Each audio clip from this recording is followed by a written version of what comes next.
Rotational motion में इसमें हम लोग रोटेशनल मोशन में जो जो जो चीजें इंपॉर्टेंट है पहले हम वो लोग देख लेते हैं। इंपॉर्टेंट पहली चीज है इसमें, रोटेशनल मोशन पढ़ने से जरूरी है। सबसे पहली चीज इसमें पढ़ना आपको सेंटर ऑफ मास। मेरे बच्चों क्या पढ़ना है? सेंटर ऑफ मास। इसमें तीन चीजें इंपॉर्टेंट है। रोटेशनल पढ़ने के लिए आपको सेंटर ऑफ मास पढ़ना पड़ेगा, मोमेंट ऑफ इनर्शिया पढ़ना पड़ेगा। Moment of inertia, centre of मास और मोमेंट ऑफ इनर्शिया। तो पहले हम लोग शुरू करते हैं। लिखो सेंटर ऑफ मास। क्या सेंटर ऑफ मास आप लोगों ने पढ़ा है? Yes sir. आप लोगों ने पढ़ा है, बिल्कुल पढ़ा है आप लोगों ने। तो सेंटर ऑफ मास जल्दी जल्दी हम लोग पढ़ लेते हैं कि होता क्या है centre of mass. Actually centre of मास होता क्या है भाई? सेंटर ऑफ मास और सेंटर ऑफ ग्रेविटी दो चीजें हैं। And centre of gravity, centre of gravity, क्या ये दोनों चीजें सेम होती हैं या अलग होती हैं? क्या ये दोनों चीजें सेंटर ऑफ मास और मैं जानना चाहता हूं आप लोगों से। मेरे बच्चों मेरी बात सुनो, मैं पढ़ाता ही ऐसे हूं। मैं पहले जानना चाहता हूं कि आप लोग कितना जानते हो, या मैं कहां से शुरू करूं आपको, ये इंपॉर्टेंट है। ठीक है, तो मैं पहले जानना चाहता हूं कि मेरे बच्चे इसके बारे में कितना जानते हैं, क्यों हम लोग ये पढ़ते हैं, कितना जानते हो आप इसके बारे में। What is centre of mass and what is centre of gravity? क्या सेंटर ऑफ मास और सेंटर ऑफ ग्रेविटी दोनों सेम है या दोनों अलग चीजें हैं? क्या है सर दोनों डिफरेंट है। दोनों डिफरेंट है। अच्छा, तो कभी कभी क्या कहते हैं कि सेंटर ऑफ मास और सेंटर ऑफ ग्रेविटी एक ही चीज हो। सर सेंटर ऑफ मास में जो डिस्ट्रीब्यूशन होता है सेंटर से, वो मास का इक्वल होता है, वेयरएज ग्रेविटी में वेट का डिस्ट्रीब्यूशन ऑल डायरेक्शन में इक्वल होता है। सेंटर ऑफ ग्रेविटी वेट का होता है, वेट का जो वेट डिस्ट्रीब्यूशन का होता होता है। बिल्कुल सही। एक्चुअली क्या है कि अगर देखो ध्यान से समझो, सेंटर ऑफ मास और सेंटर ऑफ ग्रेविटी किसी भी पार्टिकल का या बॉडी का एक पॉइंट होता है जिस पॉइंट पे उस बॉडी का मास या उस बॉडी का वेट कंसंट्रेट कर। मेरी बात समझ में आई कि नहीं, ये बताओ। है। Yes sir. सेंटर ऑफ मास या सेंटर ऑफ ग्रेविटी किसी भी बॉडी का वो पॉइंट है जिस पॉइंट पे किसी भी बॉडी का क्या, किसी भी बॉडी का वो पॉइंट है जिस पॉइंट पे वो बॉडी किस में आ जाए, इक्विलिब्रियम में आ जाए। मतलब कि उस बॉडी का पूरा मास या पूरा वेट उस बॉडी का उस पॉइंट के अबाउट क्या हो, कंसंट्रेटेड हो। क्लियर है? उसी के अबाउट क्या हो, ऐसा ऐसा प्रतीत हो, ऐसा लगे कि यार वो एक पॉइंट है जिस पॉइंट पे पूरी बॉडी किस में आ गई, इक्विलिब्रियम में आ गई। किस में आ गई मेरे बच्चों? इक्विलिब्रियम में आ गई। उस पॉइंट को हम लोग क्या कहते हैं? सेंटर ऑफ मास या सेंटर ऑफ ग्रेविटी कहते हैं। सेंटर ऑफ मास या सेंटर ऑफ ग्रेविटी किसी भी बॉडी का एक पॉइंट भी हो सकता है और अलग अलग पॉइंट भी हो सकते हैं। दोनों एक ही पॉइंट पे लाई भी कर सकता है और अलग अलग भी हो सकता है। मेरी बात समझ में आई कि नहीं? Yes sir. सेंटर ऑफ मास और सेंटर ऑफ ग्रेविटी किसी भी बॉडी का एक पॉइंट पे लाई भी कर सकता है और दोनों अलग अलग भी हो सकते हैं। ये डिपेंड करेगा कि वो बॉडी अर्थ के रेस्पेक्ट में कितनी बड़ी। अगर वो बॉडी का स्ट्रक्चर या साइज अर्थ के रेस्पेक्ट में निग्लेजिबल है तो सेंटर ऑफ मास और सेंटर ऑफ ग्रेविटी उस बॉडी का एक ही पॉइंट पे लाई करेगा। मेरी बात समझ में आई कि नहीं? Yes sir. अर्थ के रेस्पेक्ट में अगर बॉडी का जो पॉइंट, अगर बॉडी अर्थ के रेस्पेक्ट में नेग्लेजिबल साइज की है तो सेंटर ऑफ मास और सेंटर ऑफ ग्रेविटी दोनों एक ही पॉइंट पे लाई करें।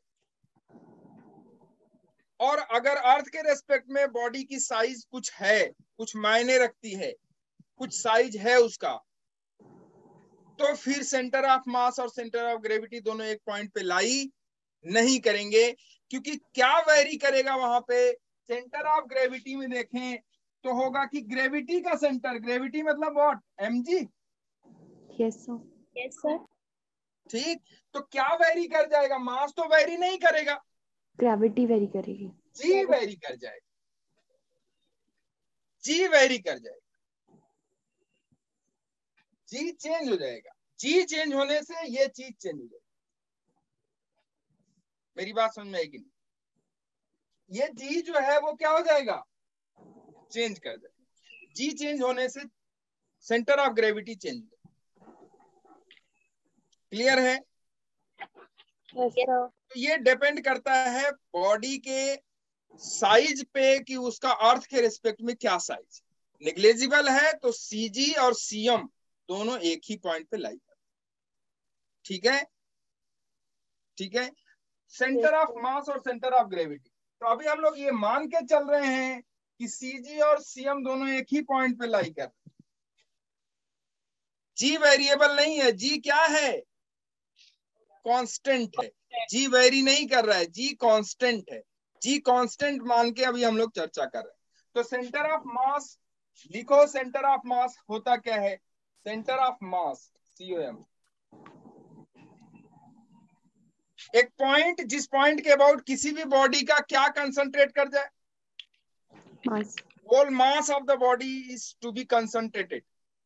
जैसे मैं आपसे कहूं कि ये बुक है, देखो ये बुक है, आप लोग इस बुक से खेला करते हो क्या? आप लोग इस बुक से खेलते हो? बिल्कुल खेलते हो। कैसे खेलते हो? देखो ऐसे करके, ऐसे आप कैसे करके इसे रोटेट करते हो कि नहीं बताओ? करते हो ना? ऐसे करके इसे रोटेट करते हो, ऐसे ऐसे। कभी कभी रोटेट हो जाता है, कभी कभी रोटेट नहीं होता। तो कब रोटेट हो जाता है, कब रोटेट नहीं होता है? जब आप ये जो फिंगर है, ये फिंगर इसके उस पॉइंट पे आप लगा देते हो जिस पॉइंट के अबाउट ये पूरी बॉडी किस में आ जाए? इक्विलिब्रियम में। जिस पॉइंट के अबाउट ये पूरी बॉडी किस में आ जाए? इक्विलिब्रियम में। अगर उस पॉइंट के अबाउट अगर आप इस फिंगर को लगा देते हो तो ये क्या कर जाता है आपका? रोटेट कर जाता है। अदरवाइज ये रोटेट नहीं करता, गिर जाता है। क्लियर है? तो आपने वो जो फिंगर लगाया ना, वो फिंगर है, वो फिंगर कहाँ लगाते हो आप? इसके सेंटर ऑफ मास पे कह लो या इसके सेंटर ऑफ ग्रेविटी पे। क्लियर है? Yes sir. ओके। अब देखो मेरे बच्चों, तो सेंटर ऑफ मास वो पॉइंट होता है जिस पॉइंट के अबाउट कोई भी बॉडी किस में आ जाए? इक्विलिब्रियम। कोई भी बॉडी किस में आ जाए? इक्विलिब्रियम। अच्छा, हम लोग सेंटर ऑफ मास पढ़ क्यों रहे हैं भाई? सेंटर ऑफ मास पढ़ क्यों रहे हैं? क्या इंपॉर्टेंस है? क्यों हम सेंटर ऑफ मास पढ़ रहे हैं? क्यों हम सेंटर ऑफ मास पढ़ रहे हैं? क्या इंपॉर्टेंस है इस सेंटर ऑफ मास का? जानते हो आप लोग? बताता हूं। देखो, जैसे ये बॉडी है,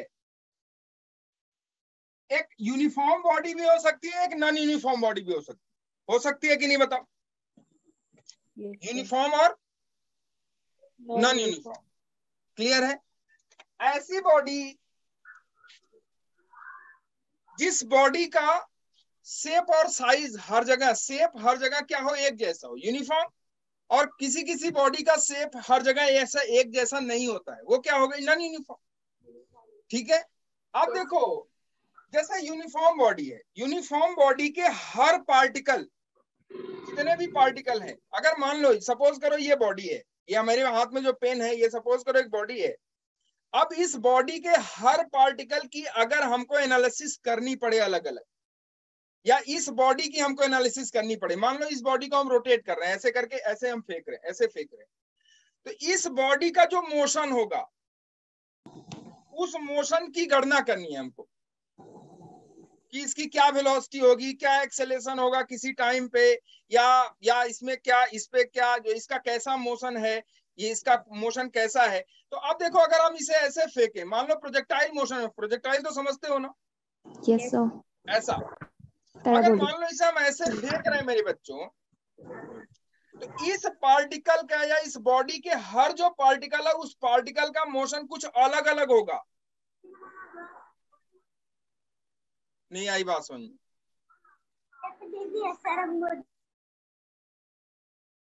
बात समझ में आई कि नहीं, ये बताओ पहले। जैसे मान लो मैं इसको ऐसे फेंकूं, ऐसे फेंका, तो इसमें जितने भी पार्ट्स हैं या पार्टिकल्स हैं, उन पार्टिकल का मोशन कुछ अलग अलग तरीके का होगा, लेकिन इस बॉडी का मोशन एक ही होगा।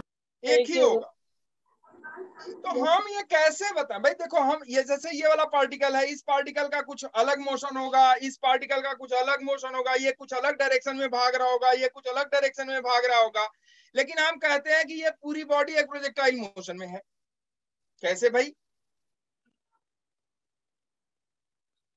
जैसे मैंने ये फेंका, ध्यान से समझना। जैसे मान लो मैं पत्थर फेंक रहा हूँ, जैसे सपोज करो मैं पत्थर फेंक रहा हूँ, समझना ध्यान ध्यान से, तभी आपको समझ जाएगा अच्छा हम इसलिए पढ़ रहे हैं। जैसे मान लो मैं यहाँ से एक पत्थर प्रोजेक्ट कर रहा हूँ बेटे, और वो पत्थर ऐसे गया, सपोज कर वो पत्थर ऐसे गया, और वो ऐसे, ये ऐसा पत्थर था, सपोज करना, ये समझ में आएगी चीजें। अच्छा ये हो रहा था, ये देखो, जैसे मान लो ये पत्थर है, ये इस पत्थर को मैंने फेंका, इस पत्थर का यहाँ वाला जो पार्टिकल है, यहाँ वाला जो पार्टिकल है, यहाँ वाला, यहाँ वाला, यहाँ वाला, मान लो ये पत्थर ऐसे घूमते हुए जा रहा है, ऐसे घूमते हुए जा रहा है, लेकिन जा इस पाथ पे रहा है। तो ये वाला जो पार्टिकल है, पार्टिकल वन, किसी टाइम पे ये पार्टिकल वन यहाँ पे आ सकता है, आ सकता है कि नहीं बताओ? Yes sir. नहीं आ सकता? आ सकता है। आ सकता है भाई। घूमते घूमते अगर ये जा रहा है तो किसी टाइम पे ये पार्टिकल वन यहाँ जो ऊपर था अभी यहाँ नीचे चला आया। इसका मोशन तो अलग है, लेकिन पूरे बॉडी की अगर हम बात करें तो मोशन कैसा है? Projectile same. इस पार्टिकल वन का जो मोशन है वो कैसा है? रोटेशनल। लेकिन इस पूरी बॉडी का जो मोशन है वो क्या है? प्रोजेक्टाइल। मेरी बात समझ में आ रही कि नहीं? अब ये बताओ कि ये प्रोजेक्टाइल का जो मोशन है, क्या ये सारे पार्टिकल वही मोशन कर रहे हैं, या कोई पर्टिकुलर पार्टिकल है, या कुछ ऐसे पार्टिकल्स हैं जो मिलके ऐसा मोशन बना रहे हैं? कैसे हम बताएंगे भाई? देखो अलग अलग पार्टिकल का मोशन का एनालिसिस करना तो हमारे बस की बात नहीं है। तो हम क्या करते हैं, एक ऐसा पॉइंट चूज करते हैं जिसको हम ये मान लें या ये कह सके कि अच्छा अगर हम इसको पकड़ लें या इसकी एनालिसिस कर लें तो पूरी बॉडी की एनालिसिस हमको पता चल जाएगी। जैसे जैसे मैं बताऊं आपको, फिर से एग्जांपल मैं आपको दे रहा हूं, वो ना आपको अपने घर से एग्जांपल ना मैं उठा के दे रहा हूं, आप अपने घर से एग्जांपल देखिए।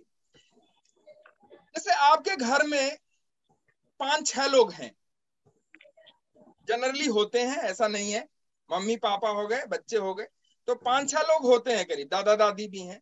किसी का बड़ा परिवार होता है, किसी का छोटा होता है, ठीक है ना? अब उस परिवार में मान लो बाहर से कोई मेरे बच्चा आया, और वो इलेक्शन का टाइम है मान लो, और वो आता है, तो वो आएगा तो आपके फैमिली में किसी एक मेंबर से बात करेगा या फिर सबसे बात करता है? वो एक से। और वो एक है कौन जिससे वो बात करता है? घर के बड़े। तो वो ये जानता है कि जिधर ये कहेगा घर वाले सारा उधर ही वोट देंगे। मेरी बात समझ में आ रही है कि नहीं? तो उसने क्या किया, उसने जाना कि ये घर का ये वाला जो मेंबर है ना, इसको अगर हम बात कर लें और इससे पकड़ लें तो इस घर के जितने भी लोग हैं वो उसी की बात मानेंगे और उसकी तरफ, भले उसमें कोई एकाक ऐसा भी हो जो कि उसकी बात ना मानता हो, लेकिन फिर भी कहते हैं कि ऐसा इसका घर पूरा या इस ये जो फैमिली है पूरी, ये फैमिली हमें वोट करेगी। क्लियर है? तो वही जो फैमिली का वो मेंबर, जिस मेंबर पे सारा घर या सारे मेंबर, जिस मेंबर पे सारा मेंबर कंसंट्रेट करता है, जिसकी सारी लोग बात मानते हैं, उसी मेंबर को क्या कहेंगे हम लोग? Centre of mass of a body. नहीं आई बात समझ? सर आ गई। उसपे सारे लोगों ना, जितने भी मेंबर हैं उस फैमिली में, सारे मेंबर उस आदमी की बात मानते हैं, तो इसलिए कहेंगे ऐसा है, इसका परिवार एक ही आदमी की बात मानता है और वो ये है, और यही इसकी जो चाल होगी, इसकी जो डायरेक्शन होगी, सब उसी डायरेक्शन में चले। तो उसकी अगर एनालिसिस कर लो तो सबकी एनालिसिस हो जाएगी। क्लियर है? उसी को क्या कहा गया? उसी पे सारा अपना पूरा परिवार उसी पे कंसंट्रेट कर रहा है, इसीलिए उसको कहा गया कि this is the centre of mass of this family. इस पूरी फैमिली का क्या है? वो सेंटर ऑफ मास। और उसी की एनालिसिस हम लोग करते हैं। ठीक है? अब ये एनालिसिस करते कैसे हैं, निकालते कैसे हैं कि how we will find centre of mass. हम कैसे पाएंगे सेंटर ऑफ मास? तो देखो सेंटर ऑफ मास हम दो तरीके से दो चीजों का निकालते हैं। एक तो सेंटर ऑफ मास, अगर कई सारी बॉडीज हैं, कई सारे पार्टिकल्स हैं, एक सिस्टम में बहुत सारे पार्टिकल हैं, उन सारे पार्टिकल का सेंटर ऑफ मास क्या होगा, और किसी बॉडी का सेंटर ऑफ मास क्या होगा। तो दो सेंटर ऑफ मास पढ़ते हैं, centre of mass of a particle और centre of mass of a body. Rigid body. तो रिजिड बॉडी का सेंटर ऑफ मास अभी हम थोड़ी सी आगे चर्चा करेंगे, पहले हम लोग पढ़ लेते हैं centre of mass of particle. तो centre of mass of particle लिखो, पार्टिकल का सेंटर ऑफ मास। पार्टिकल का सेंटर ऑफ मास कैसे निकालते हैं भाई? देखो जैसे सपोज करो, अच्छा ये बताओ रिफरेंस एक्सिस जानते हो क्या आप लोग? Reference axis sir Hindi reference में, पॉइंट जानते हो? सर हिंदी में क्या बोलते हैं? रिफरेंस काटती है, सर हिंदी में क्या कहते हैं? रिफरेंस तो हिंदी में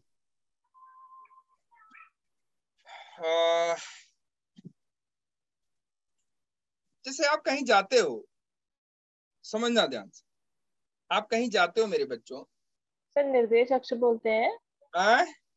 निर्देश अक्ष, निर्देश अक्ष, reference axis.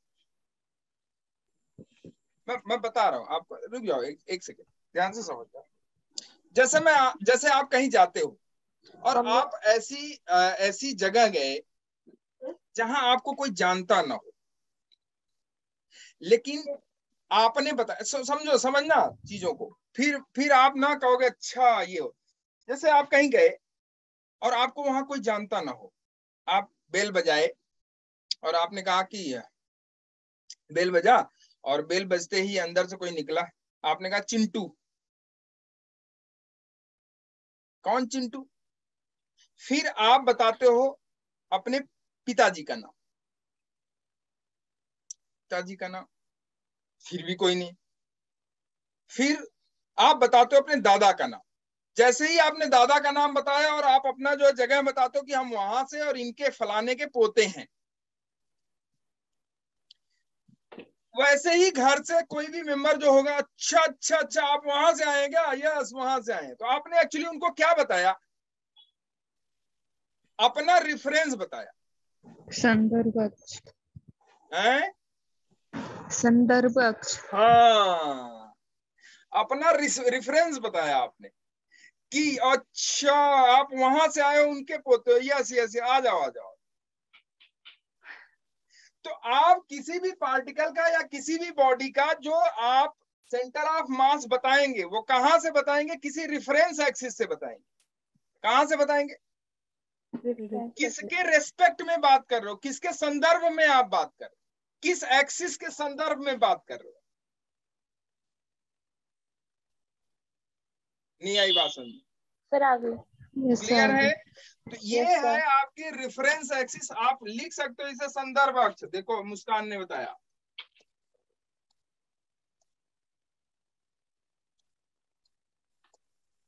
Reference axis. Clear है? किसी भी पार्टिकल या बॉडी, मान लो कि एक सिस्टम में बहुत सारे पार्टिकुलर बॉडी हैं, nth पार्टिकुलर बॉडी। कितने?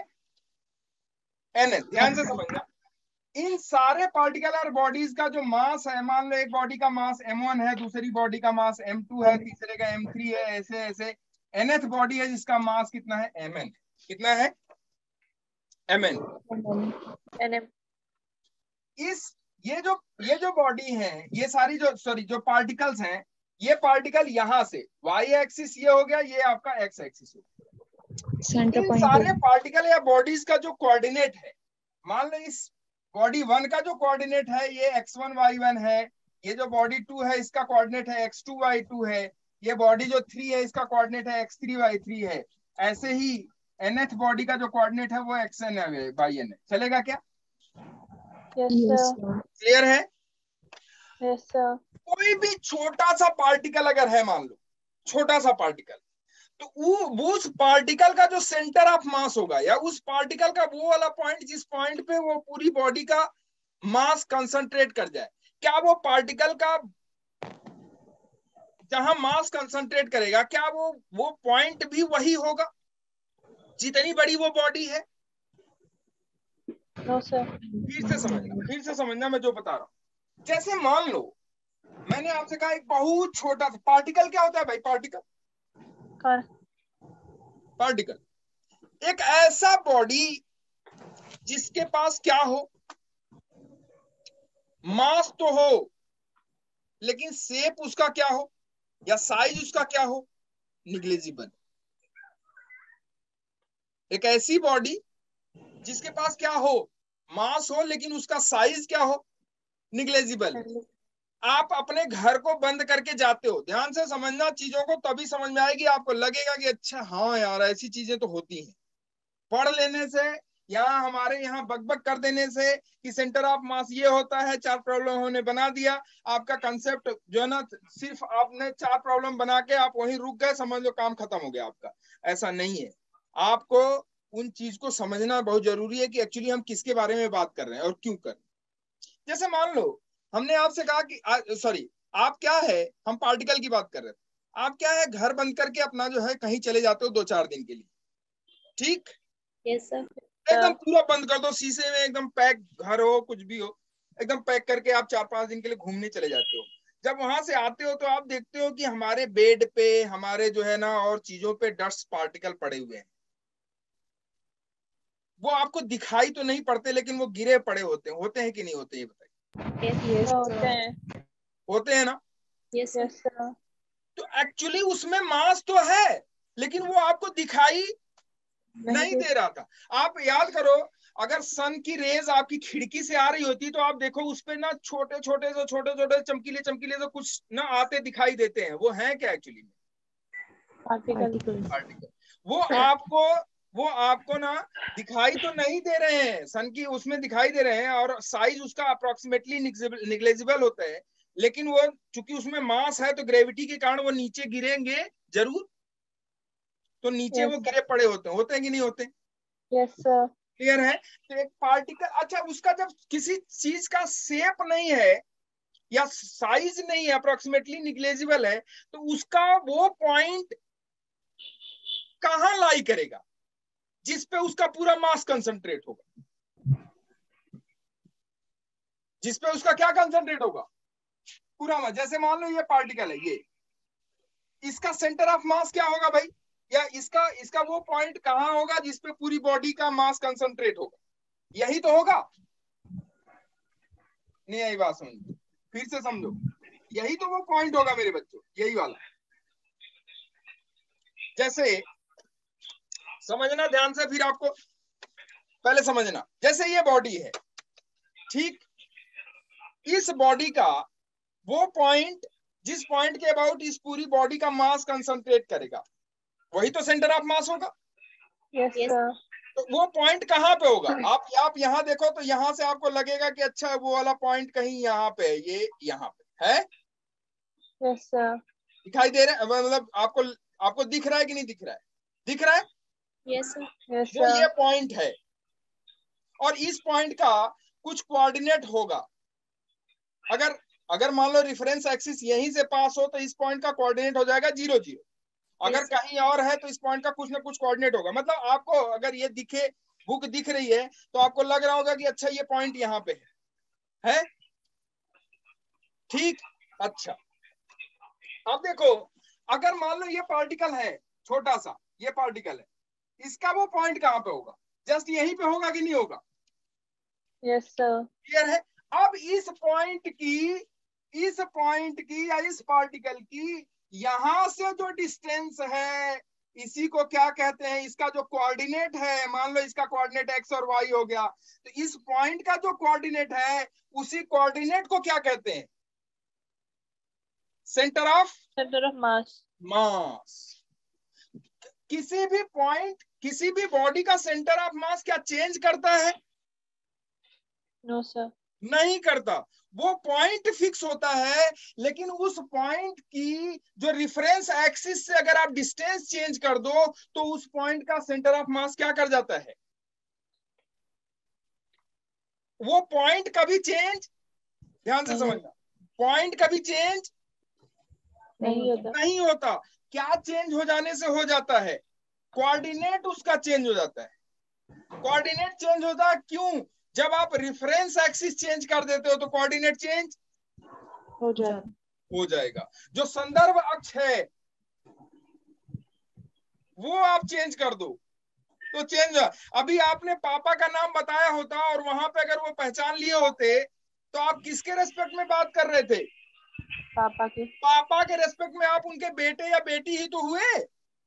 Yes sir. लेकिन अगर संदर्भ चेंज कर दो, दादा कह दो, तो आप उनके क्या हो गए? नहीं आई बात समझ में? सर आ गई। आप तो वही हो ना कि आप चेंज कर गए। सर वही है। आप वही हैं। आपने क्या चेंज कर दिया? संदर्भ अक्ष, रिफरेंस एक्सिस आपने चेंज कर दिया। आपने दादा का रिफरेंस एक्सिस बता दिया। तो कोऑर्डिनेट चेंज हो गया। किसके चेंज होने से? रिफरेंस एक्सिस चेंज होने से। ये इसे कहते हैं रिफरेंस एक्सिस। ये आपका वाई एक्सिस हो गया, ये वाला एक्स एक्सिस। ये रिफरेंस एक्सिस है। तो हमने एक रिफरेंस एक्सिस दिया एक्स और वाई। इस रिफरेंस एक्सिस से बच्चे इस बॉडी का जो, इस पार्टिकल का जो मास है, इस पार्टिकल का जो मास है वो m1 है, और इसका जो कोऑर्डिनेट है वो है x1 y1। तो ये x1 y1 क्या है? ये x1 y1 इस m1 का इस रिफरेंस एक्सिस से सेंटर ऑफ मास। नहीं आई बात समझ में? सर आ गई। क्लियर? अच्छा, ये x2 y2 या x3 y3 या xn yn रेफरेंस एक्सिस से सेंटर ऑफ मास है। क्लियर है? Yes sir. अच्छा, अब देखो बच्चे क्या करते हैं कि इन सारी बॉडीज का अलग अलग मोमेंट लेके, क्या लेके? मोमेंट किसके अबाउट? मान लो वाई एक्सिस के अबाउट मोमेंट ले। मोमेंट जानते हो? मोमेंट गोल्डन सो उनकी डिस्टेंस कर देंगे ना r1 r2। यहां से, अच्छा ये बताओ x1 y1 का मतलब यहां से ये वाली जो डिस्टेंस है वो डिस्टेंस x1 होगी कि y1? y1 पक्का। ये वाली जो डिस्टेंस है ये x1, ये x1, ये वाली y1। क्लियर? यस। अब इस मास m1 का अगर हम y एक्सिस के अबाउट मोमेंट ले, मास का y एक्सिस के अबाउट मोमेंट, तो इस मास का y एक्सिस के अबाउट मोमेंट हो जाएगा m1 x1। होगा कि नहीं होगा? इस y एक्सिस से इस मास m1 की ये डिस्टेंस है x1। इस m1 का इस y एक्सिस से जो मोमेंट हो जाएगा, जैसे फोर्स का मोमेंट आप लेते हो, फोर्स का मोमेंट होता है F इंटू आर, परपेंडिकुलर होता है कि नहीं होता? ये बताओ पहले। Yes sir. क्या आप लोगों ने पढ़ा है फोर्स का moment? Moment of a force, या जिसको टॉर्क कहते हैं, बलाघूर्ण कहते हैं, यस सर पढ़ा। Yes sir. कपल जिसको आप कहते हो, मोमेंट, सॉरी बलाघूर्ण आपने पढ़ा है? Yes sir. तो यस आघूर्ण ही तो है मोमेंट। Yes sir. नहीं आई बात समझ में? सर आ गई। कपल बलयुग में पढ़ा है? Yes sir. ये देखो मेरी बात सुन, आपको जहां लगे कि नहीं मुझे ये समझ में नहीं आ रहा, बाप बता तो देखो, जो बलाघूर्ण होता है बच्चे, या आप जिसको आप मोमेंट कह रहे हो या फोर्स का मोमेंट कह रहे हो, मोमेंट ऑफ ए फोर्स कह रहे हो, वो होता क्या है actually? Force into perpendicular distance. कहां से? उस एक्सिस से जिस एक्सिस के अबाउट उस बॉडी को आप क्या करना चाहते हो? घुमाना चाहते हो। क्लियर है? यहाँ देखो इस मास को हम इस एक्सिस से, जो ये डिस्टेंस है, ये डिस्टेंस इसकी x1 है, इस मास को हम इस एक्सिस के अबाउट क्या करना चाहते हैं? समझ लो, घुमाना चाहते हैं। समझ लो, तो इस मास का इस एक्सिस के अबाउट जो मोमेंट होगा, क्या वो मोमेंट m1 इंटू x1 नहीं होगा? Yes sir. ठीक, सर होगा। क्लियर है? इस दूसरे मास यस m2 सर। का, इस दूसरे मास m2 का ये डिस्टेंस x2 है, ये y2। तो दूसरे मास m2 का इस एक्सिस के अबाउट जो मोमेंट है, वो मोमेंट हो जाएगा आपका m2 into m2 x2 x2। x2। हम क्या करेंगे, इन सारे, चूंकि ये सिस्टम ऑफ पार्टिकल है, एक सिस्टम में ये सारे पार्टिकल है, तो इन सारे पार्टिकल का इस एक्सिस के अबाउट मोमेंट ले लेंगे, फिर इन सारे पार्टिकल को हटा के एक सिंगल पार्टिकल रखेंगे, उस सिंगल पार्टिकल का इस एक्सिस के अबाउट जो मोमेंट होगा, मतलब उसके सेंटर ऑफ मास, उसके सेंटर ऑफ मास का जो मोमेंट इस एक्सिस के अबाउट होगा, ये दोनों क्या हो जाएंगे, बराबर। ठीक, ये दोनों क्या हो जाएंगे, यस सर। बराबर। ठीक है, एक सेकेंड। तो ये हो जाएगा m1 x1 प्लस इस वाले दूसरे वाले मास का m2 x2, तीसरे वाले मास का कितना हो जाएगा, मान लो यहाँ से डिस्टेंस है ये x3 मेरे बच्चे, ये वाला डिस्टेंस m3 है y3। x3 बताओ तीसरे वाले मास का मोमेंट क्या हो जाएगा, m3 x3 प्लस nth मास का क्या हो जाएगा, mn एक्सन। होगा कि xn। नहीं होगा, बोलो। यस क्लियर है? सर। इन सबको सर x की हटाया। जगह y भी तो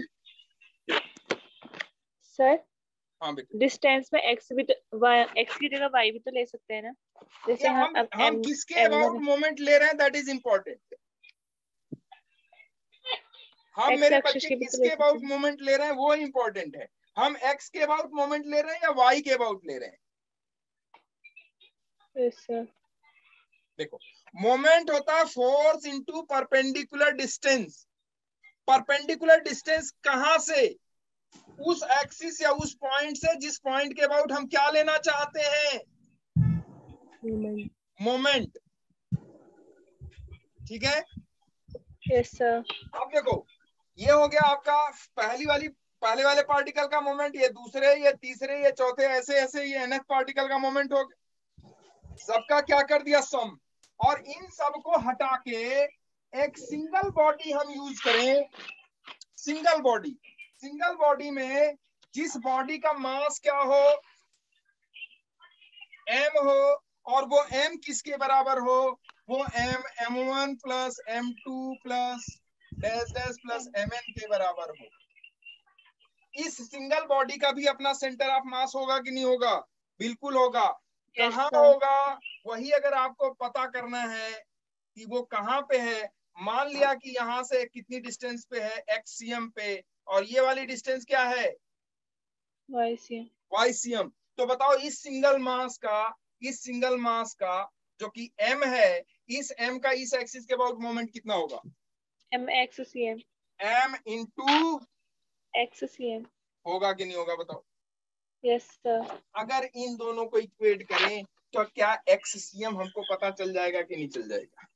सर चल जाएगा। इसको कहते हैं जो है centre of mass of a particle, of nth particle या of a system of particle by principle of moment. Principle of moment, हम इसको कहते हैं प्रिंसिपल ऑफ मोमेंट, कि प्रिंसिपल ऑफ मोमेंट से हम सेंटर ऑफ मास कैसे निकालते हैं। तो देखो, यहां हो जाएगा आपका, इधर देखो आपने लिखा m into x c m is equal to m1 x1 plus m2 x2 plus dash dash plus mn xn, है कि नहीं है, बोलो। यस ठीक सर। है, एक्ससीएम क्या हो जाएगा मेरे बच्चे, बताओ। एक्ससीएम क्या, m1 x1 plus m2 x2 plus dash dash plus mn xn divided by capital M। क्या ये कैपिटल M हम लोग m1 plus m2 plus m3 plus mn माने थे? Yes sir. तो जो एक्ससीएम हो जाएगा मेरे बच्चे, ये हो जाएगा m1 x1 plus m2 x2 plus dash dash plus mn xn upon what, m1 plus m2 plus, होगा कि नहीं होगा? Yes sir. क्लियर है? यस क्या सर। आप एक्स सेंटर ऑफ मास या सेंटर ऑफ मास निकालने का ये फॉर्मूला नहीं जानते हो? जानते हो? Yes sir. सेंटर ऑफ मास को हिंदी में क्या कहते हैं? द्रव्यमान केंद्र। हाँ? द्रव्यमान केंद्र। केंद्र का द्रव्यमान। सॉरी द्रव्यमान का केंद्र, द्रव्यमान का केंद्र। अगर आप इसी की मीनिंग निकाल लो तो बहुत बेटर होगा। द्रव्यमान का केंद्र वो द्रव्यमान या वो द्रव्यमान जिसका एक कोई केंद्र होगा, जिस केंद्र के अबाउट वो पूरी बॉडी का द्रव्यमान क्या करेगा, केंद्रित रहेगा, कंसंट्रेट रहेगा। ठीक है, यस हो गया एक्स सेंटर ऑफ मास किसी nth पार्टिकल का। एक सिस्टम में nth पार्टिकल है, उन nth पार्टिकल का एक सेंटर ऑफ मास होगा। अगर हम similarly Y centre of mass देखें बच्चे, तो वाई सेंटर ऑफ मास क्या हो जाएगा, सिमिलरली बोलो, m1y1 plus m2y2 plus dash dash plus mn upon m1 plus m2 plus mn। होगा कि नहीं होगा? Yes sir. क्लियर है? Yes sir. ठीक, ओके, ठीक है, चले। अच्छा, अब इस पे देखो, छोटा छोटा एक एक दो दो न्यूमेरिकल बनाते हुए हम लोग देखते हुए चलते हैं बच्चे। देख, जैसे सपोज करो मैंने आपको दे दिया एक सिस्टम में, मान लो 4 पार्टिकल है। कितने पार्टिकल है? 4। ऐसे 4। हाँ, ये है 1 2 3 4। ये स्क्वायर फ्रेम में है और इसका कोऑर्डिनेट है, कोऑर्डिनेट नहीं दे रहा हूं मैं, मान लो इसका मास है 1 kg, इसका मास है 2 kg, इसका मास है आपका 3 kg और इसका मास है आपका 4 kg। ठीक है, क्लियर है? इसका ये डिस्टेंस है, ये स्क्वायर है, मान लो ये डिस्टेंस 2 मीटर है, ये भी 2 मीटर है। ठीक है मेरे बच्चों? Yes sir. मैं आपसे कहूं कि मेरे बच्चे ये रेफरेंस एक्सिस है, ध्यान से समझना। इसी में आपको रेफरेंस एक्सिस फिर से हम समझा देंगे, संदर्भ केंद्र, संदर्भ अक्ष हम आपको फिर से समझा देंगे इसी पे।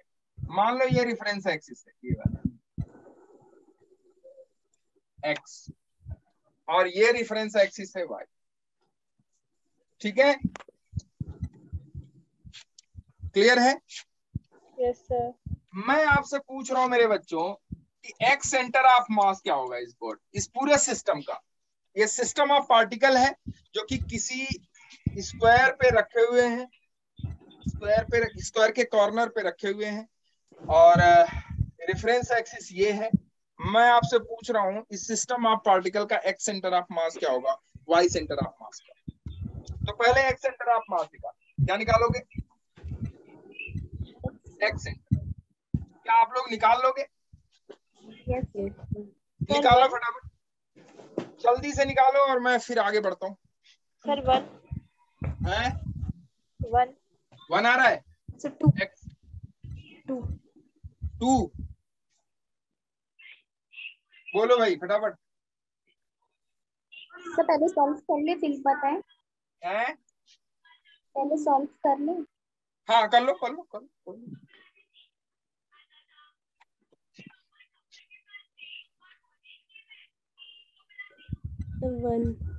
1 आ रहा है? यस सर 1 आ रहा है।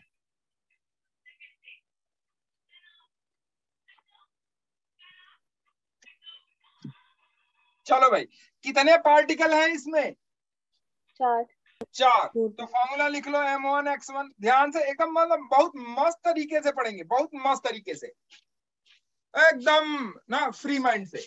m1x1 plus m2x2 plus m3x3 plus m4x4 divided by m1 plus m2 plus m3 plus M1 M4। ठीक है, अब देखो Yes, बच्चे, sir. सारा मास m1 m2 m3 m4। देखो m1 अगर मान लो 1 मान लिया, इसको 2 मान लिया, इसको 3 मान लिया, इसको 4 मान लिया, इसको चलेगा? Yes sir. Yes, sir. हमने मान लिया X centre of mass is equal to 1 वाले का, ये 1 है, 1 into 0 1 into into 0 बताओ 0 0 इस पार्टिकल की इस रेफरेंस एक्सिस से डिस्टेंस 0 0। 0। क्यों? क्योंकि ये पार्टिकल का कोऑर्डिनेट अगर आप देखोगे तो इस पार्टिकल का कोऑर्डिनेट क्या होगा, इस पार्टिकल का कोऑर्डिनेट होगा, अगर आप मेरे बच्चे ध्यान से देखो तो इस पार्टिकल का कोऑर्डिनेट आपको मिलेगा 0, 2 मिलेगा। 2. Yes, sir. ये आपका रेफरेंस एक्सिस है मेरे बच्चे। इस रेफरेंस एक्सिस को, यही उसका रेफरेंस एक्सिस का ओरिजिन है, क्योंकि जहां दो एक्सिस इंटरसेक्ट करेगी, दो अक्ष जहां इंटरसेक्ट करेंगे, जहां दो अक्ष एक दूसरे को काटेंगे, दो परपेंडिकुलर अक्ष एक दूसरे को, दो लंबवत अक्ष एक दूसरे को काटेंगे, वही वो पॉइंट होगा जिसको हम लोग क्या कहते हैं, ओरिजिन।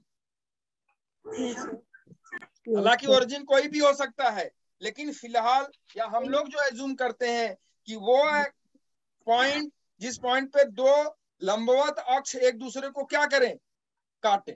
तो ये दो लंबवत अक्ष एक्स और वाई एक दूसरे को यहाँ पे काट रहे हैं, तो इसी को हमने ओरिजिन मान लिया। 0, 0।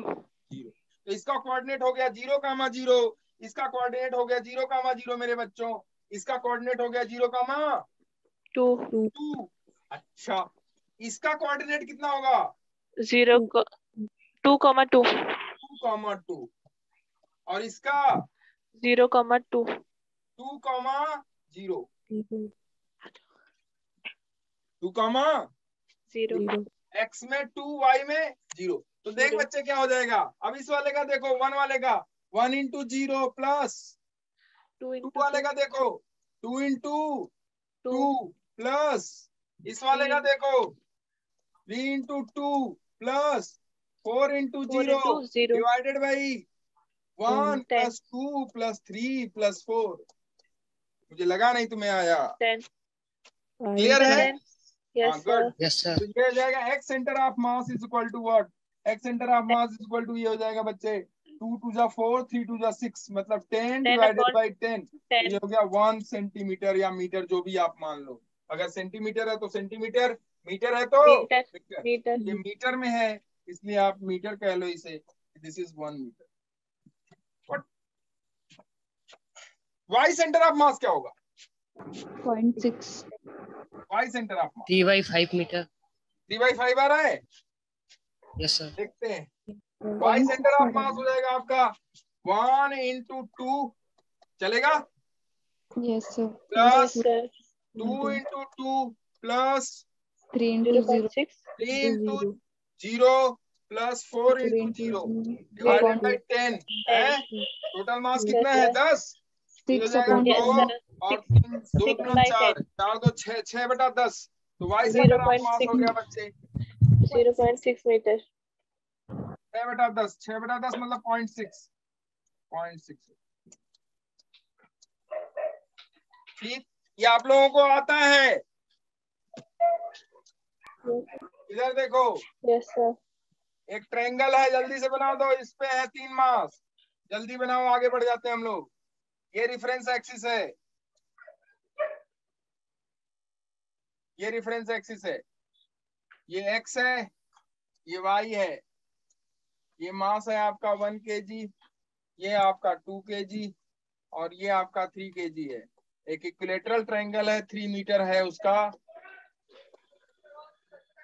इक्विलेटरल ट्रायंगल है, 3 मीटर है उसका साइड का लेंथ, 3 मीटर है। तो बताओ सेंटर ऑफ मास।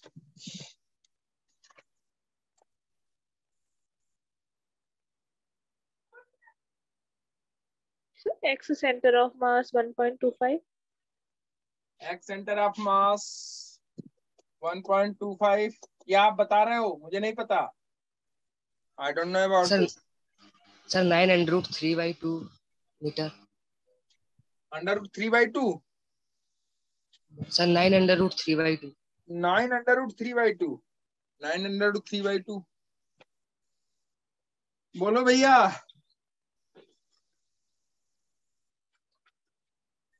रोटेशन हम पढ़ने जा रहे हैं, और बिना मोमेंट ऑफ इनर्शिया के रोटेशन नहीं। क्योंकि मोमेंट ऑफ इनर्शिया क्या है? मोमेंट ऑफ इनर्शिया मास होता है, किसका? रोटेशन में। ट्रांसलेशनल में जो मास m होता है, रोटेशनल में मास I हो जाता है। याद है कि नहीं आप लोगों को कुछ?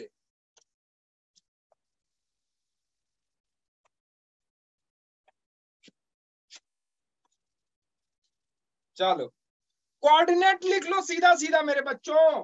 कुछ नहीं करना है, सबका कोऑर्डिनेट लिख लो, x1 y1 x2 y2 x3 y3, it is nothing only but the coordinate of that particle from the reference axis. अरे हाँ ना बोल, ये कुछ भी नहीं है मेरे बच्चों, ये सिर्फ और सिर्फ x1 x2 x3 xn जो है या y1 y2 y3 yn जो है, ये सारे क्या हैं, ये सारे उस पार्टिकल का कोऑर्डिनेट है। कहां से? Reference axis. तो आप सारे पार्टिकल का कोऑर्डिनेट निकाल लो रेफरेंस एक्सिस से। आप सारे पार्टिकल का कोऑर्डिनेट अगर रेफरेंस एक्सिस से निकाल लिए तो आपका काम हो गया। इसका कोऑर्डिनेट मान लो ये 1 है, ये पार्टिकल 2 है, ये पार्टिकल 3 है। बताओ 1 का कोऑर्डिनेट क्या होगा? 1 का कोऑर्डिनेट बोलो। अच्छा 3 का बोलो। 0,0। चलो 2 का बोलो। 3,0। 3,0। चलो 1 का बोलो। अरे ये वाली डिस्टेंस और ये वाली डिस्टेंस क्या आप नहीं निकाल सकते? अरे यार ये वाली डिस्टेंस, अच्छा ये बता, क्या ये वाली डिस्टेंस 1.5 होगी कि नहीं होगी? Yes sir, 1.5, 1.5। हाँ 0.5, 3 ना। और क्या कर रहे हो यार, क्या पढ़ रहे हो? 60 डिग्री है, ट्रिग्नोमेट्री लगेगा। ट्रिग्नोमेट्री लगा दो यार। अरे इधर देखो, ट्रिग्नोमेट्री लगाना हो ट्रिग्नोमेट्री लगा दो। अरे भैया ये 3 है, ये 60 डिग्री है, तो इसका ये वाला कंपोनेंट क्या हो जाएगा? 3 cos 60 या 3 sin 60? ये वाला तो 3 cos 60 हो जाएगा, और ये वाला 3 sin 60। अरे यार जानते हो कि नहीं जानते हो ये सब? Yes sir.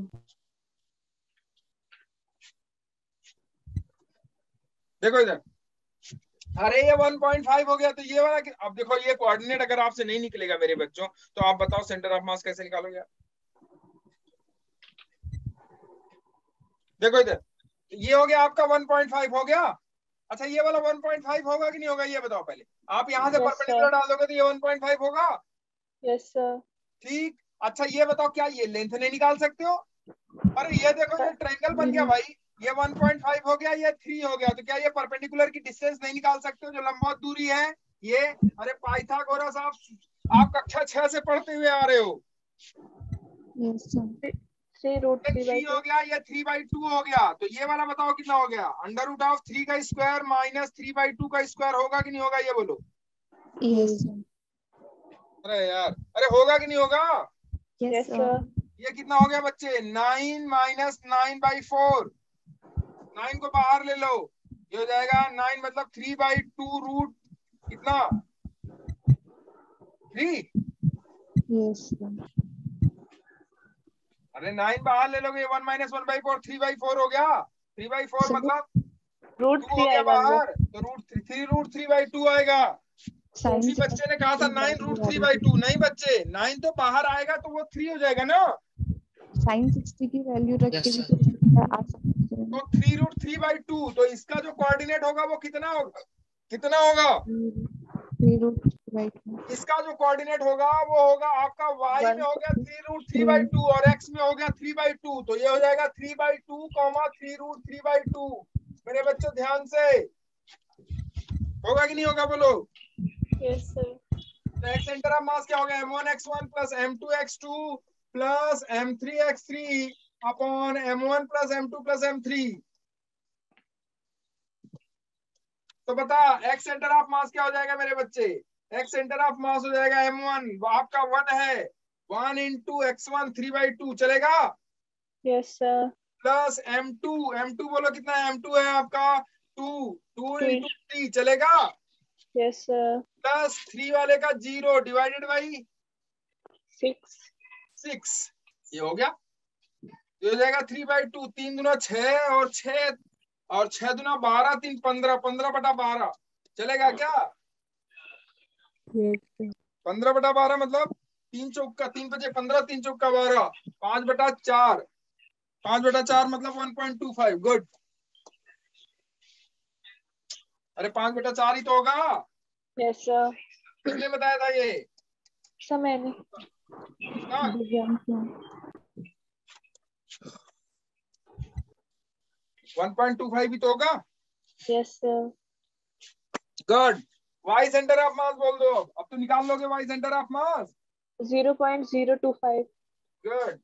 Y centre of mass हो जाएगा, वाई सेंटर ऑफ मास हो जाएगा m1y1 plus m2y2 plus m3y3 upon m1 plus m2 plus m3। ठीक है, m1 आपका है 1, y1 आपका है 3√3/2 प्लस m2 आपका है m2 आपका 2, y2 आपका 0 प्लस 0 डिवाइडेड बाई 6। यही तो होगा। Yes sir. This will be that, this will be y centre of, ठीक है, y सेंटर ऑफ चलेगा। Yes sir. अब लिखो y center of mass, sorry, center of mass in terms of position vector, center of mass in terms of position vector, center of mass position vector के term में, किसके term में? Position vector. Position vector के term में। तो लिखो centre of mass position vector के term में। क्या और भी सेंटर ऑफ मास के लिए, पार्टिकल के सेंटर ऑफ मास के लिए एक आध क्वेश्चन और दे दें आपको, तसल्ली हो जाएगी, या फिर आगे चलें? चलो एक और देते हैं, रुक जाओ, एक और देते हैं। मान लो एक और दे देते हैं, जल्दी से देखो। ये है, क्लियर है? ये पार्टिकल है 1 kg का, ये आपका 2 kg का है, अगेन ये 3 kg का है। ठीक है बच्चे, और वही वाला सेम क्वेश्चन है, ये 3 मीटर है, ये भी 3 मीटर है, ठीक है, ये भी 3 मीटर है, और रेफरेंस एक्सिस में चेंज कर दे रहा हूं, ये हो गई रेफरेंस एक्सिस हमारी, ये हो गई रेफरेंस एक्सिस। ठीक, रेफरेंस एक्सिस इसके मिडिल से पास हो रही है। तो बताइए एक्स सेंटर ऑफ मास क्या होगा और Y centre of mass.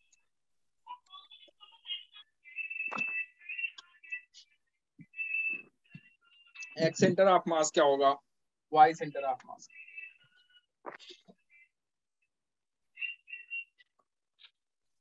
Coordinate बता दो सबका, कोऑर्डिनेट तो जानना। कोऑर्डिनेट देखो, सेंटर ऑफ मास कुछ भी नहीं है, आप लिख लो अपनी कॉपी पे कि सेंटर ऑफ मास कुछ भी नहीं होता है, इट इज द खेला ऑफ ओनली कोऑर्डिनेट, या इट इज द खेला of only reference axis. Centre of मास कुछ भी नहीं होता है, क्या है ये खेला है किसका? रेफरेंस एक्सिस का। हम रेफरेंस एक्सिस से खेल रहे हैं, सेंटर ऑफ मास खिल जाता है। अभी रेफरेंस एक्सिस हमने यहां दिया था कि नहीं दिया था, बताओ याद करो। सेम प्रॉब्लम है, मैंने रेफरेंस एक्सिस चेंज कर दिया है, बस जो संदर्भ अक्ष है उसे हमने चेंज कर दिया है। संदर्भ अक्ष चेंज होने से सेंटर ऑफ मास चेंज हो जाता है। सब माइनस का 0.25 मीटर। देखते हैं बच्चे, माइनस का 0.25, X 0.25 metre, X Y, Y बोलो, वाई बोलो। x 1.25 सो 1.25 आ रहा। Y X X X X centre of mass, yes sir. Again 1.25 नहीं, इस बार गलत है। कोऑर्डिनेट बोलो, कोऑर्डिनेट, मैंने कहा आपसे कोऑर्डिनेट ही सब कुछ है इसका, और कुछ भी नहीं है। बताओ इसका कोऑर्डिनेट कितना होगा, अगर मान लो इसे 1 मान लिया हमने, और इसे 2 मान लिया, इसे 3 मान लिया, बताओ इसका कोऑर्डिनेट क्या है? इसका कोऑर्डिनेट एक्स में कितना है? 3/2√3 ना, 0। एक्स में 0 और वाई में 3√3/2। 3√3/2 वाई में। गुड। इसका कोऑर्डिनेट बोलो।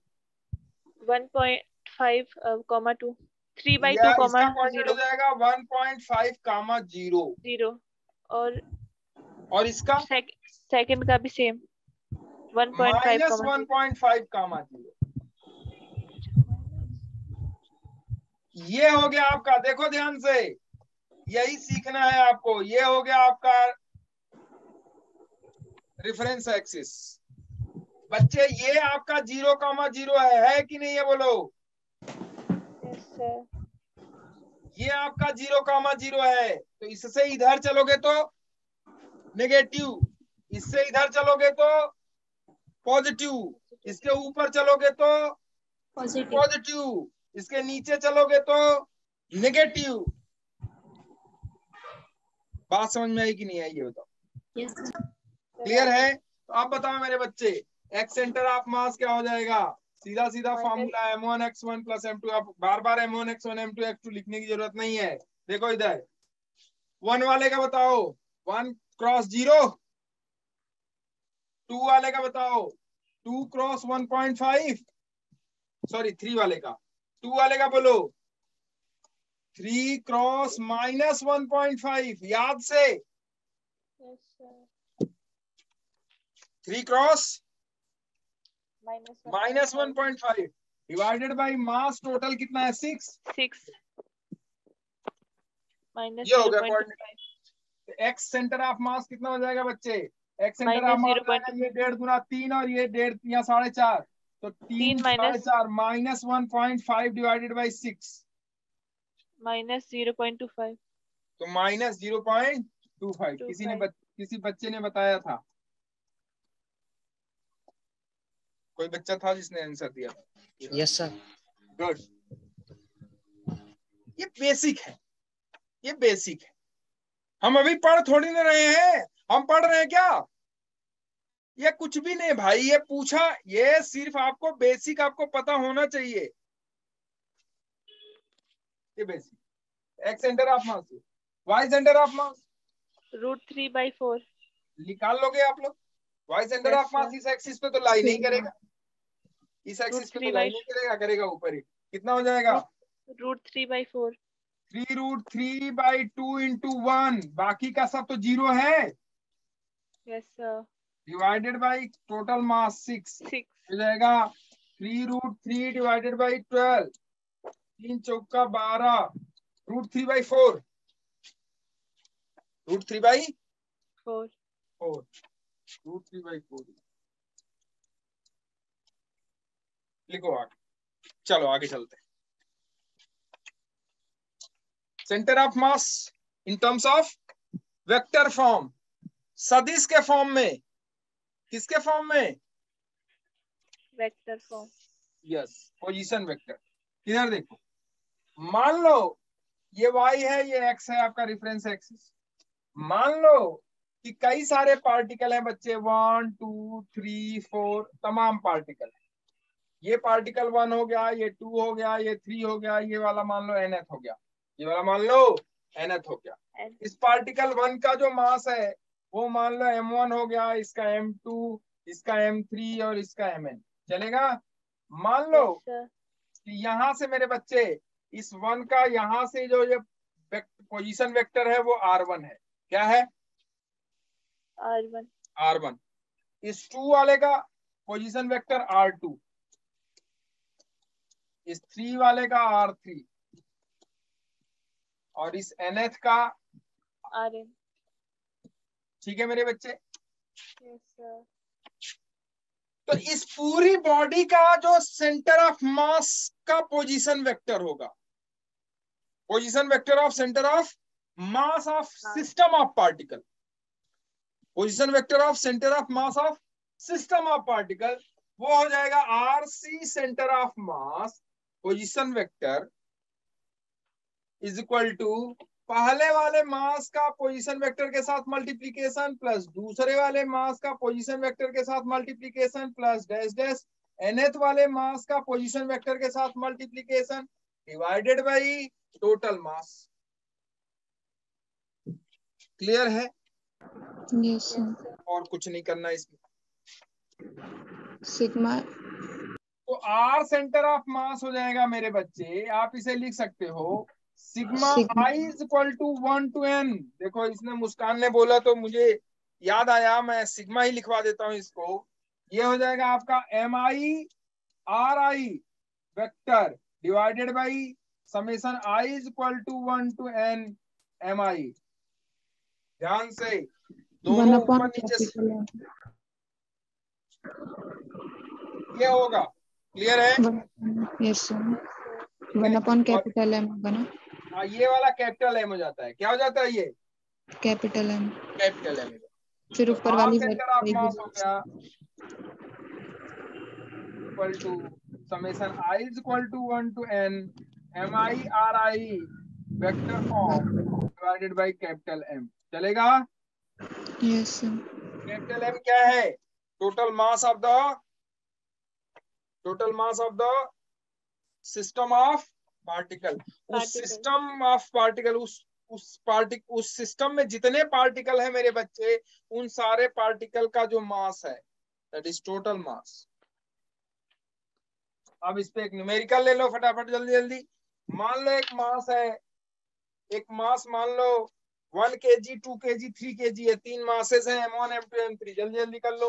M1 इज इक्वल टू मान लो 1 kg है, M2 इज इक्वल टू मान लो 2 kg है मेरे बच्चे, M3 इज इक्वल टू मान लो 3 kg है। ठीक है, और इनका पोजीशन वेक्टर दिया हुआ है R1 is equal to I cap plus 4J cap plus K cap, और R2 इज इक्वल टू है मेरे बच्चों I cap plus J cap plus K cap, और R3 है मेरे बच्चों 2I cap minus J cap minus 2K cap. ठीक है, तो लिखो find the position vector of their centre of mass. इनके सेंटर ऑफ मास का पोजीशन वेक्टर होता है ये। Find the position vector of centre of mass of their centre of mass. इनके सेंटर ऑफ मास का पोजीशन वेक्टर बताइए। इनके centre of mass का पोजीशन वेक्टर बताइए।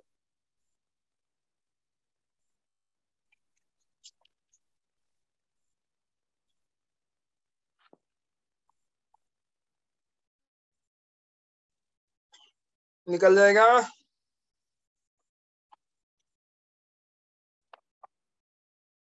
आर सेंटर ऑफ मास निकालना है आपको, position vector of centre of मास।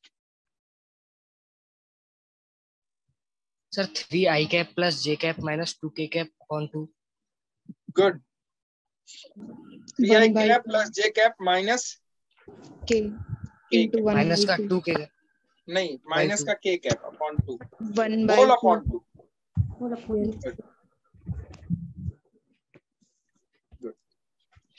देखो कुछ नहीं करना, कुछ करना है क्या?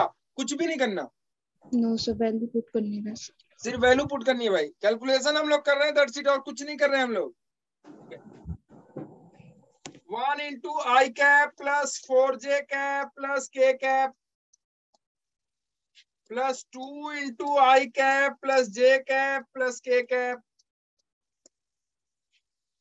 Plus 3 into 2I cap minus J cap minus 2K cap divided by total mass. Total mass is 6। काम खत्म। कोई तकलीफ? ये है। ठीक है बच्चे, अब इसमें कैलकुलेशन कर लो। ये हो जाएगा I कैप यहां से, ये 2I कैप, ये 6I कैप, तो 6 2 8 1 9 9I कैप हो गया। चलेगा? 3J कैप इसमें पहले मल्टीप्लाई करके, इसमें मल्टीप्लाई करके, इसमें मल्टीप्लाई करके ऐड करने की जरूरत नहीं है। आपका ये वाला सेंस चलना चाहिए मेरे बच्चों। ठीक है, अब देखो इधर, ये हो जाएगा 4J, ये हो जाएगा आपका 2J, और ये हो जाएगा -3। तो 4 + 2 6 -3 कितना होगा? +3J।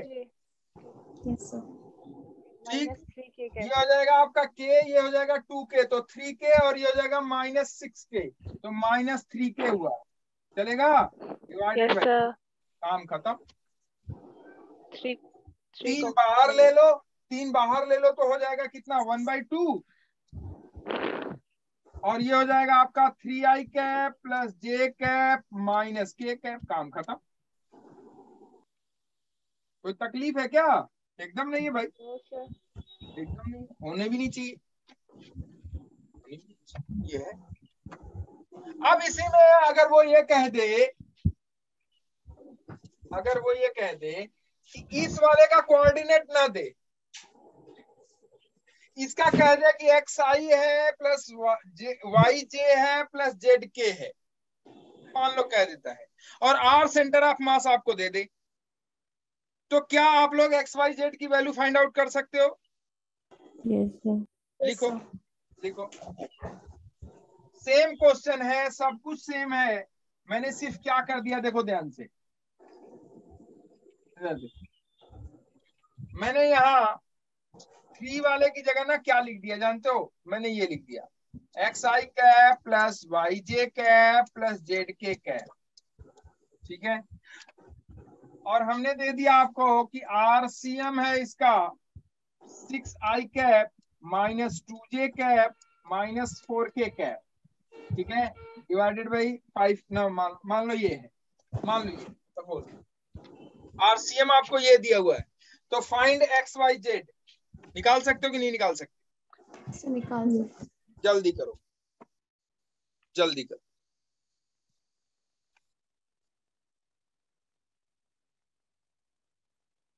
सर 11 आई कैप माइनस 4 जे कैप माइनस 5 के कैप। एक्स वाई जेड की वैल्यू फाइंड आउट करनी थी ना। अच्छा R3 आपने निकाल दिया, एक्स कितना आया? 11 हाँ, और y minus 4, -4 z minus 5। Minus, देख लेना इसको, है क्लियर है?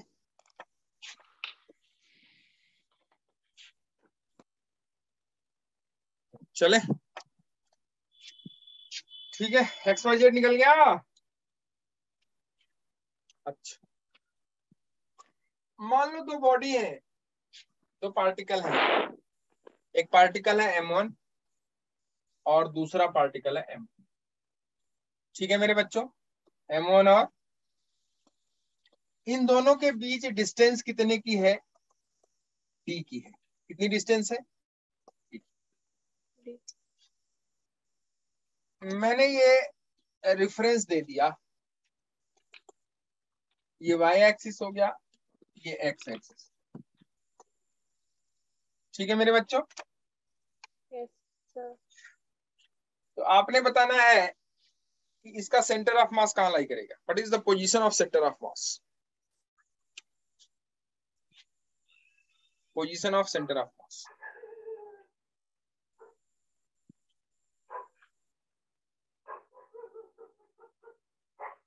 Position of centre of,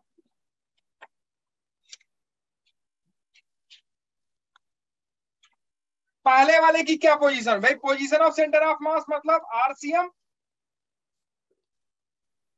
is equal to m1 r1 plus m2 r2 upon m1 plus m2 या टोटल m, चलेगा? Yes sir. मैं बता दे रहा हूं आपको, बताओ पहले वाली की क्या पोजीशन है? 0 I cap plus 0 J cap, चलेगा क्या? Yes sir. नहीं आया। सर आ गया। दूसरे वाले की पोजीशन बताओ। D I cap D I cap plus D D J cap plus 0 J cap, इसका कोऑर्डिनेट क्या होगा? d, 0। अरे हाँ ना बोल। Yes sir. पोजीशन अगर आपको कोऑर्डिनेट दिया है, वेक्टर फॉर्म लिख सकते हो कि नहीं, या पोजीशन वेक्टर लिख सकते हो कि नहीं लिख सकते हो? सर लिख सकते हैं। आई कैप प्लस जे कैप का प्लस के कैप करते हो कि नहीं करते हो ये? Yes sir. ठीक है, वो देखो एक्चुअली क्या है कि मैं आपको सिर्फ आज ये पढ़ा रहा हूं कि आप जो पीछे के मैकेनिक्स हैं या जो कुछ भी हैं, क्या आपको रिकॉल हो रहे हैं कि नहीं हो रहे, ठीक है? Yes sir. आप इसे लिख सकते हो 0 I cap plus D I cap plus 0 J cap, clear है? Yes sir. अच्छा, तो बताओ आरसीएम क्या हो जाएगा?